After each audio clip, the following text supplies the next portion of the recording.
Assalomu alaykum. Bugun professional darajada ishlangan film haqida gaplashamiz.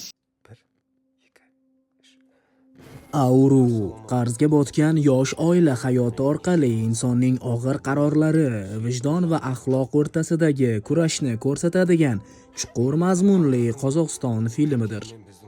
Filmda Azamat va Tansholpan moliyaviy qiyinchiliklarga tushib qolgan oddiy yosh oila sifatida tasvirlanadi.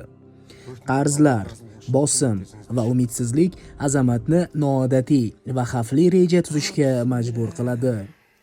U xotinini og'ir, hatto o'limga olib keluvchi kasallikka chalingan deb ko'rsatib, odamlardan xayriya puli yig'ishga qaror qiladi. Dastlab barchasi reja bo'yicha ketadi.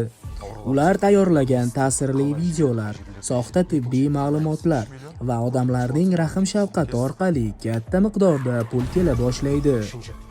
Atrofdagilar ularga ishonadi, yordam beradi va bu yosh oilaning fojiasini chin dildan qabul qiladi.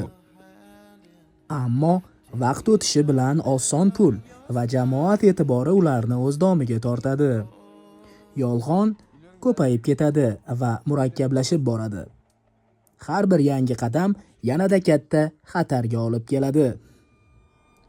Azamat va Tansholpan asta-sekin o'zlari tuzgan yolg'on tuzog'iga tushib qoladi. Ushbu film ruhiyatga juda qattiq ta'sir qiladi va uzoq vaqt esdan chiqmaydi. E'tiboringiz uchun katta rahmat.